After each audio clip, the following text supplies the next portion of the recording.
नमस्कार। इस वीडियो में हम हिमाचल प्रदेश के इतिहास के बारे में बात करेंगे। प्रागैतिहासिक काल, मारकंडा और सिरसा सतलुज घाटी में पाए गए औजार 40,000 वर्ष पुराने हैं। हिमाचल प्रदेश का प्रागैतिहासिक काल में मध्य एशिया से आर्यों तथा भारत के मैदानी इलाकों से पहाड़ों पर लोगों के बसने का इतिहास प्रस्तुत करता है। वैदिक काल और खस। ऋग्वेद में हिमाचल प्रदेश के प्राचीन निवासियों का दस्यु, निषाद और दशास के रूप में वर्णन मिलता है। दस्यु राजा शांबर के पास यमुना से व्यास के बीच की पहाड़ियों में 99 किले थे। दस्यु राजा शांबर और आर्य राजा दिवोदास के बीच 40 वर्षों तक युद्ध हुआ। अंत में दिवोदास के उदब्रज नामक स्थान पर शांबर का वध कर दिया। मंगोलॉयड, जिन्हें भोट और किरात के नाम से जाना जाता है, हिमाचल में बसने वाली दूसरी प्रजाति बन गई। आर्य और खस हिमाचल में प्रवेश करने वाली तीसरी प्रजाति थी। खस्सों के सरदार को मवाना कहा जाता था। ये लोग खुद को क्षत्रिय मानते थे। समय के साथ खस समूह जनपदों में बदल गए। वैदिक काल में पहाड़ों पर आक्रमण करने वाले दूसरा आर्य राजा सहस्रार्जुन था। जमदग्नि के पुत्र परशुराम ने सहस्रार्जुन का वध कर दिया। महाभारत काल और 4 जनपद। महाभारत काल के समय त्रिगर्त के राजा सुशर्मा ने महाभारत में कौरवों की सहायता की थी।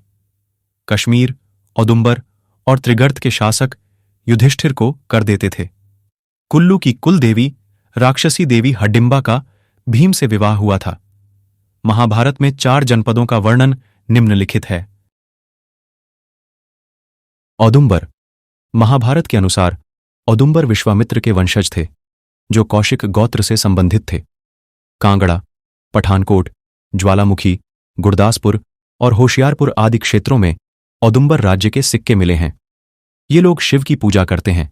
पाणिनि के गणपथ में भी औदुंबर जाति का विवरण मिलता है। औदुंबर वृक्ष की बहुलता के कारण यह जनपद औदुंबर कहलाया। त्रिगर्त। त्रिगर्त जनपद की स्थापना 8वीं बीसी से 5वीं बीसी के बीच सुशर्मचंद्र द्वारा की गई। सुशर्मचंद्र ने महाभारत के युद्ध में कौरवों की सहायता की थी। त्रिगर्त रावी, सतलुज और ब्यास नदियों के बीच का भाग था। सुशर्मचंद्र ने कांगड़ा किला बनाया और नगरकोट को अपनी राजधानी बनाया।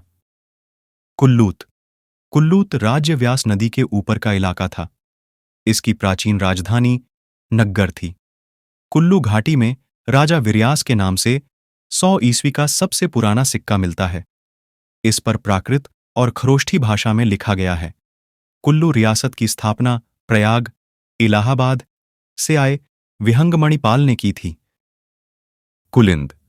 महाभारत के अनुसार कुलिंद पर अर्जुन ने विजय प्राप्त की थी।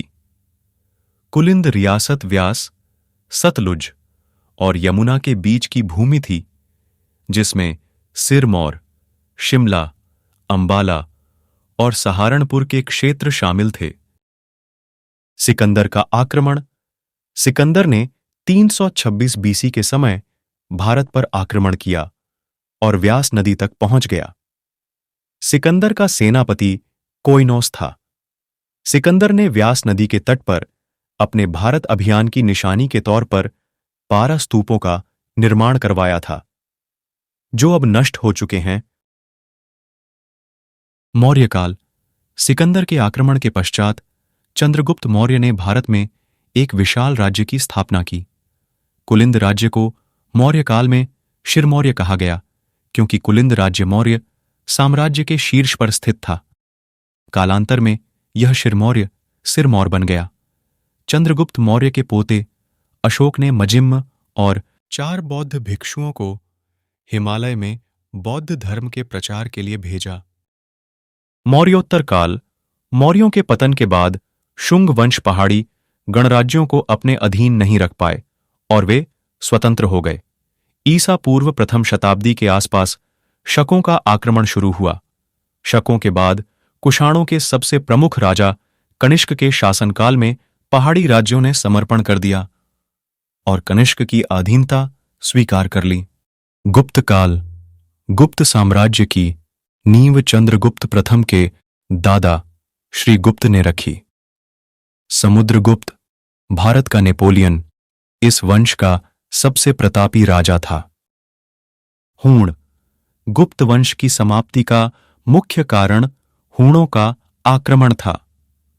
हूणों का प्रमुख राजा तोरामाण और उसका पुत्र मिहिरकुल था। गुज्जर और गद्दी स्वयं को हूणों के वंशज मानते हैं। तो इस वीडियो में इतना ही। अगर आपको वीडियो अच्छी लगी हो तो वीडियो को लाइक जरूर करें।